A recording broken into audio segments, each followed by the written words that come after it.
For years, the idea of a direct Russian attack on NATO lived in the realm of theory, a future problem, a distant nightmare planners talked about quietly behind closed doors. But according to Germany's own military intelligence, that timeline may have just collapsed. What was once described as possible by the end of the decade is now being openly discussed as imminent, and not years away, not even months, weeks. Inside Germany's military and intelligence circles, the tone has shifted dramatically. The warnings are no longer hypothetical. One of Germany's most senior generals has now gone on record describing a scenario in which Russia launches a direct assault on a NATO member state with almost no warning, a move that would instantly drag Europe into its largest war since 1945. During a closed discussion in late January, General Carsten Brewer, Germany's chief of defense, laid out a chilling assessment. Russia, he warned, could be ready to strike NATO territory within the next 2 to 3 weeks once certain political and military conditions align. Not a full-scale invasion across Europe, not columns of tanks racing toward Berlin, but a sharp, calculated blow designed to fracture NATO unity, test Article 5, and expose how unprepared Europe still is for modern, high-intensity war. And when that blow comes, Germany will be at the center of everything. In this scenario, Germany doesn't just fight. It becomes the backbone of NATO's entire war effort in Europe, the logistical heart that keeps the alliance alive. Troops, armor, fuel, ammunition, food, medical supplies, all of it would funnel through German ports, German railways, German highways. Every road becomes a military target. Every rail junction becomes a vulnerability. German planners envision a situation where Russia launches coordinated attacks in the Baltic region, forcing NATO to rush reinforcements east as fast as possible. Germany's role would be to immediately deploy a mechanized brigade of roughly 100,000 troops to slow the Russian advance. Their mission wouldn't be to win. It would be to hold the line, to buy time for NATO's rapid response force, around 15,000 troops, to arrive within days, and time for tens of thousands more Allied soldiers to follow in the weeks after that. But getting those forces to the front won't be clean or simple. They would arrive through Germany's North Sea ports, then move east along transport corridors that intelligence officials already believe are compromised. Sabotage, cyber attacks, disrupted rail systems, damaged bridges. Russia's hybrid warfare campaign has been quietly targeting exactly these weak points for years. And that's before the missiles and drones enter the picture. German planners openly acknowledged that troop convoys moving across the country would be exposed. Russian long-range strikes, sabotage teams, and cyber operations would aim to slow everything down. Every delay cost lives on the front. Every damaged rail line creates chaos behind it. Then comes the part that truly terrifies Germany's civilian leadership. Casualties. Hundreds of wounded soldiers would begin flowing back from the Eastern Front almost immediately. They would arrive at German hospitals already strained by years of underfunding and recent crises. Military planners warn that the medical system is not prepared for the scale of injuries a NATO-Russia conflict would generate. Not even close. In internal assessments, officials compare the pressure on hospitals to the darkest days of the COVID-19 pandemic. Except this time, the casualties wouldn't stop coming. Trains and ambulances would run continuously. Emergency wards would overflow. Civilian healthcare would collide head-on with industrial-scale warfare. And all of this, Germany's generals admit, is the price of being NATO's logistical hub. What makes this warning so alarming isn't just the scenario itself. It's the timing. For years, Western intelligence agencies publicly estimated that Russia wouldn't be capable of challenging NATO directly until at least 2028 or 2029. That assessment is now being revised quietly but rapidly.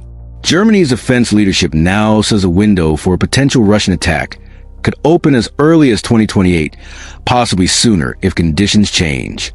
Some military historians have gone even further, describing last summer as potentially the last truly peaceful one Europe might see for a while. Why the sudden shift? Because despite its failures in Ukraine, Russia is rebuilding. And it's rebuilding with experience earned the hard way. Even while bleeding manpower and equipment in Ukraine, Russia has been learning. It has adapted its drone warfare, refined electronic warfare tactics, hardened its command structures against Western intelligence, and perhaps most importantly, it has reorganized its economy around long-term military production. German intelligence assessments warn that if the fighting in Ukraine slows, freezes, or ends temporarily, especially if sanctions are weakened, Russia's defense industry could surge. Production lines would run non-stop. Stockpiles would rebuild faster than many in Europe are prepared to admit. And then Russia wouldn't be focused on Ukraine anymore. It would be looking west. At the same time, Europe is already under attack, just not with tanks and missiles yet. Cyber attacks against governments and major corporations have surged. Sabotage operations targeting transport infrastructure are becoming more frequent. Disinformation campaigns aimed at weakening public trust have been running for more than a decade. German and European intelligence agencies now openly describe this as a shadow war, a conflict that began long before 2022, stretching back to the annexation of Crimea in 2014. Since then, Russia has steadily escalated its hybrid campaign against the West, probing for weaknesses, mapping responses, and testing how far it can go without triggering open war. The uncomfortable truth is that NATO hasn't fully answered that challenge yet. Europe's response has been slow, fragmented, often buried under politics and bureaucracy. While plans exist on paper, German officials privately question whether the alliance can move fast enough when the moment comes. And that brings us to the question that keeps German defense planners awake at night. If Russia decides to strike, not someday, but soon, is NATO Europe actually ready to stop it?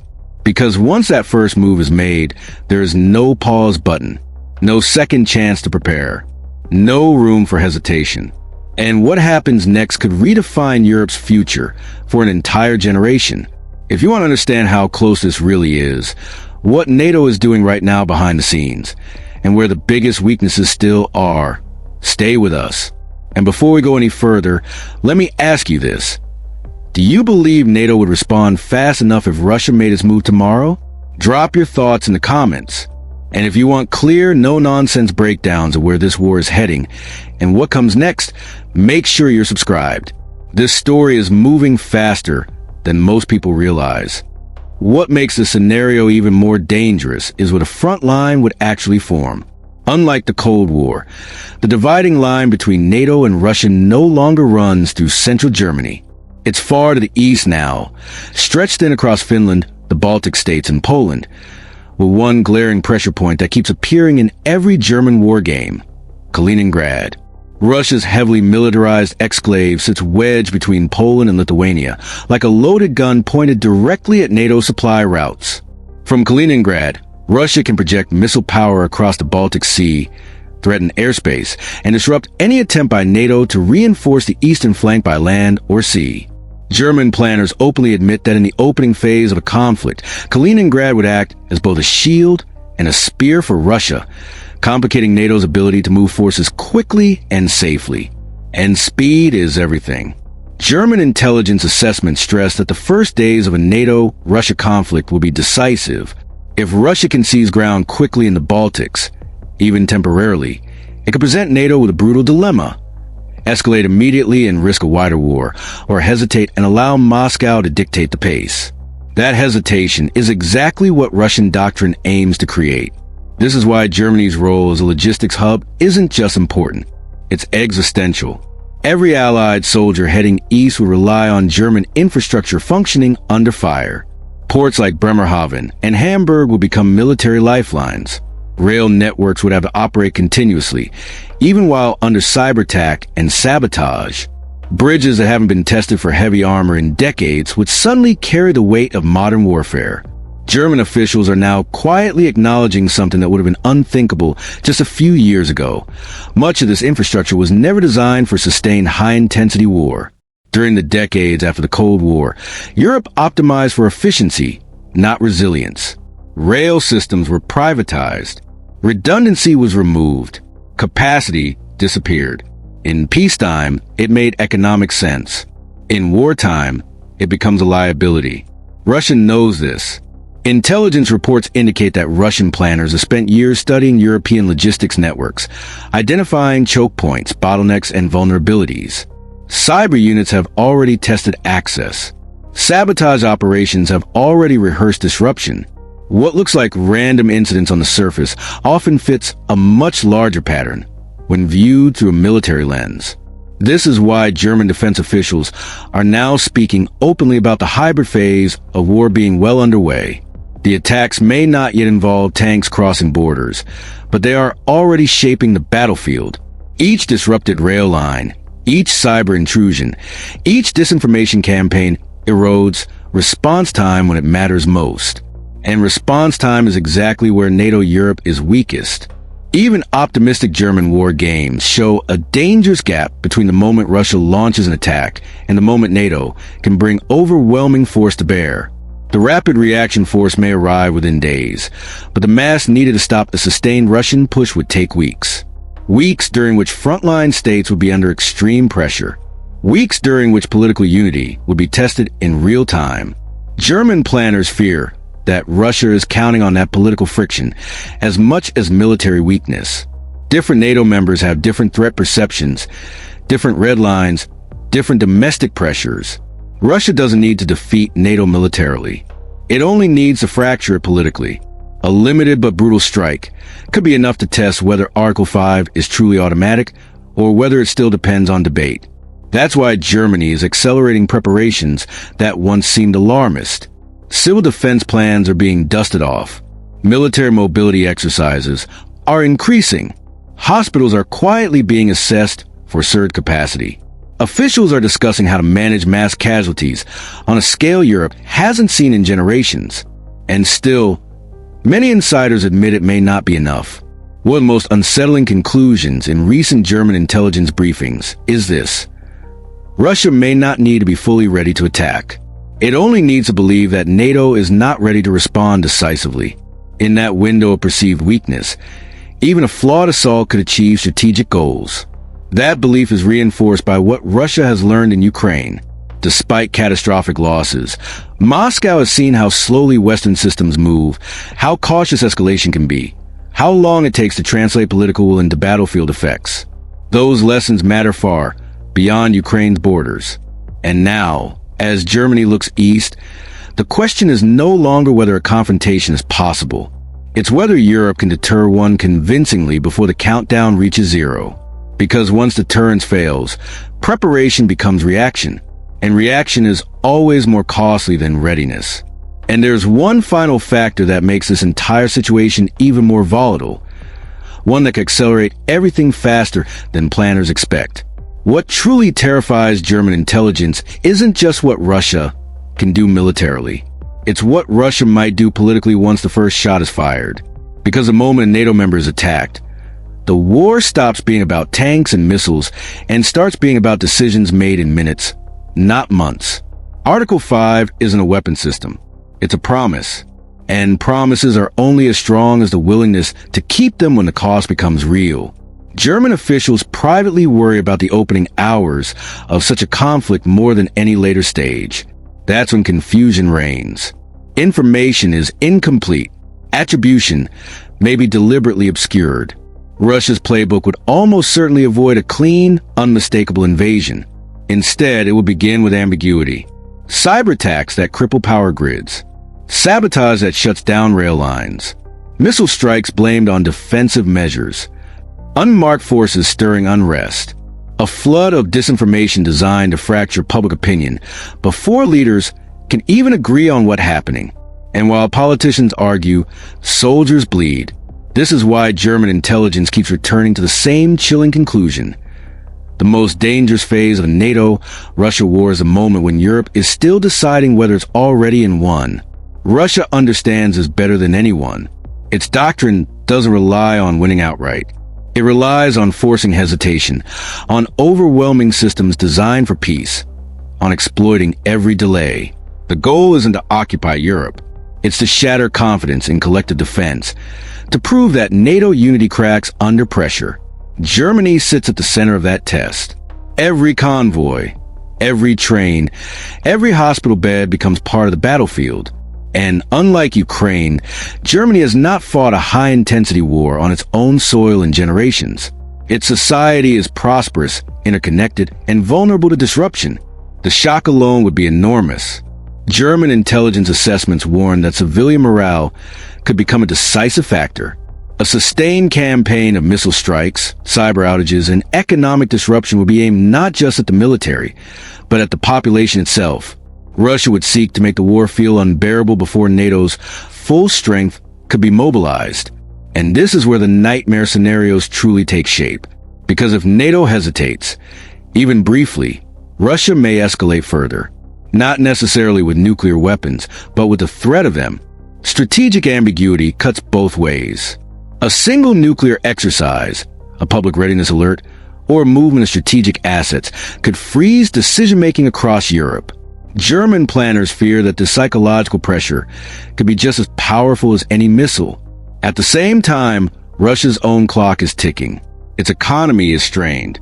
Its military is exhausted by Ukraine. That creates a dangerous incentive. Strike before strength fades completely. Intelligence officials believe this is why the timeline keeps moving forward. Why estimates that once pointed to the late 2020s are now collapsing into the near future. Russia may believe that this is its last window to reshape Europe's security order by force. And if that belief hardens, deterrence alone may not stop what comes next.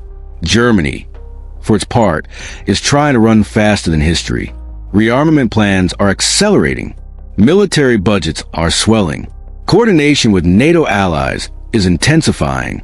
But even the most optimistic assessments admit that readiness takes time, and time may be the one thing Europe doesn't have. Because wars don't begin when both sides are ready. They begin when one side decides a moment is now. And somewhere in Moscow, that decision is being debated behind closed doors, informed by everything Russia has learned from Ukraine, from NATO's responses, and from Europe's vulnerabilities. The terrifying truth is this. The pieces are already on the board. The infrastructure has been mapped. The scenarios have been rehearsed. The warnings have been issued. What hasn't happened yet is the spark. And that's what makes this moment so dangerous. Because when historians look back on how wars begin, they rarely point to the day tanks crossed borders. They point to the months when warnings were clear, preparations were rushed, and everyone hoped someone else would blink first.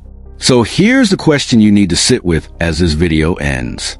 If Germany's intelligence is right, if the timeline is already accelerated, are we watching the last quiet moments before Europe's next great war? And if so, will the world recognize it in time? If you want to stay ahead of what's coming, not after breaks, but before, make sure you're subscribed right now. We break down the signals, the warnings, and the moves that don't make headlines until it's too late. Drop a comment below. Do you believe NATO is truly ready, or are we sleepwalking towards something far bigger than Ukraine? Because the next decision won't be made on YouTube, but understanding it might change how you see everything that happens next.